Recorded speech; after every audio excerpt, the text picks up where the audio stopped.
جو لوگ میتھمیٹکس کو سمجھتے ہیں انہیں پتا ہوگا کہ ڈیپینڈنٹ ویریبل اور انڈیپینڈنٹ ویریبل کیا ہوتا ہے۔ انڈیپینڈنٹ ویریبل وہ ہوتا ہے جو اپنی ذات میں سب کچھ ہوتا ہے، اس کو کسی کی حاجت نہیں ہوتی، اور ڈیپینڈنٹ ویریبل وہ ہوتا ہے کہ تنہا رہ جائے تو کچھ نہیں ہوتا، لیکن کسی کے ساتھ جڑ جائے تو بہت کچھ ہوتا ہے۔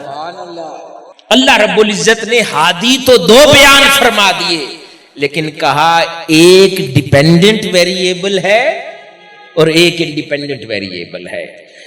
پوچھا مولا ان دو ہادیوں میں سے ڈیپینڈنٹ ویریبل کون سا ہے اور انڈیپینڈنٹ ویریبل کون سا ہے؟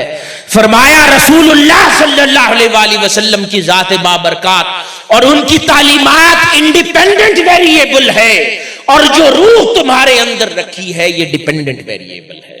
اب انسان کہہ سکتا ہے نا کہ روح تو خدا نے اپنی پھونکی تھی، اس کو ڈیپینڈنٹ بنا دیا، اور رسول اللہ صلی اللہ علیہ وآلہ وسلم کی ذات کو انڈیپینڈنٹ بنا دیا۔ ارے ناداں، وہ دونوں ہادی دکھانے میں دو ہیں، حقیقت کسی عارف سے پوچھو ایک ہے۔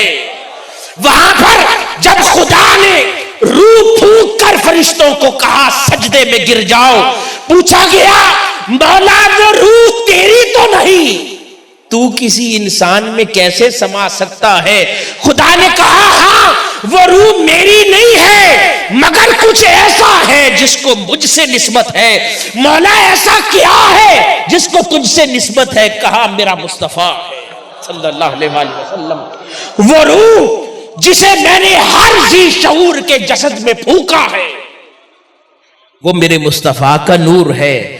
تو وہ ویریبل جو ہادی روح بن کر جسد میں بستا ہے وہ نور مصطفیٰ ہے، اور وہ ہادی جو باہر رہ کر چمکتا ہے وہ وجود مصطفیٰ ہے صلی اللہ علیہ وسلم۔ تو باتیں تو دونوں ایک ہیں، اندر نور مصطفیٰ ہے، باہر وجود مصطفیٰ ہے صلی اللہ علیہ وآلہ وسلم۔ اس کی مثال سمجھنا چاہیں کہ روح ڈیپینڈنٹ کیسے ہے؟ حاضرین گرامی، اس کی مثال ایسے ہی ہے کہ آپ میں سے کئی لوگ فارمنگ کرتے ہوں گے، کھیتی باڑی کرتے ہوں گے۔ اگر آپ کے ہاتھ میں ایک بیج ہو، اب بیج اپنے اندر تو بہت سے جوہر رکھتا ہے، اسی بیج میں استطاعت ہے کہ وہ ایک خوبصورت گھنا تناور درخت بن جائے، وہ لوگوں کو سایہ دے، وہ سب کچھ اس کے اندر ہے، لیکن اگر اس کو باہر کا ماحول واضح میسر نہ آئے تو کیا وہ بیج کبھی تناور درخت بن سکتا ہے؟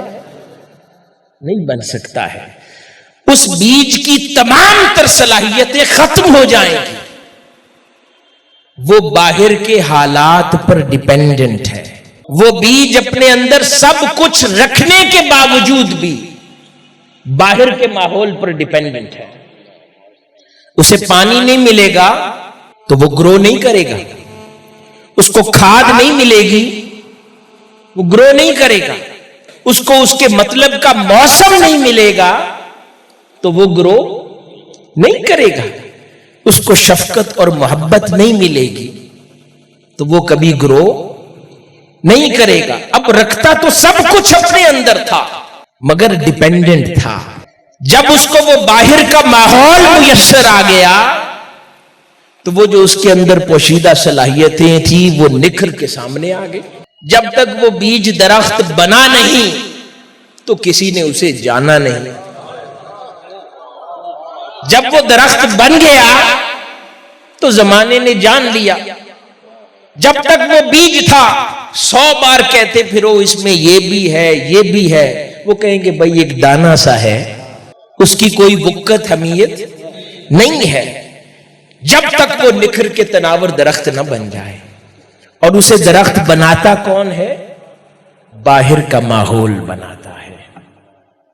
تو اسی طرح حاضرین گرامی، وہ روح جو اللہ رب العزت نے ہادی بنا کر ہر جسم میں ڈال دی ہے، وہ اس بیج اور جوہر کی مانند ہے۔ جب تک وہ تناور درخت نہیں بنتی وہ باطن کی سلطنت کے تخت پر بیٹھتی نہیں ہے، وہ محکوم رہتی ہے، حاکم نہیں بنتی۔ اس روح کو حاکم باہر کا ہادی بناتا ہے۔ جب انسان اس باہر کے ہادی کی ہادی باطن کے تخت پر اس روح کو تناور درخت بنا کر بادشاہ بنا کر اس کو برجمان کروا دیتا ہے. تو پھر اس روح کی باطن کی سلطنت پر حکومت قائم ہو جاتی ہے. جب تک وہ حکومت قائم نہیں ہوتی تب تک باطن محکوم رہتا ہے. غلط افکار، غلط نظریات، برے خیالات، ان چیزوں کے تحت رہتا ہے. لیکن وہ روح جب تناور درخت بنتی ہے، اپنے جوہر عیاں کرتی ہے، تو پھر وہ باطن کی سلطنت پر حکمران بن جاتی ہے.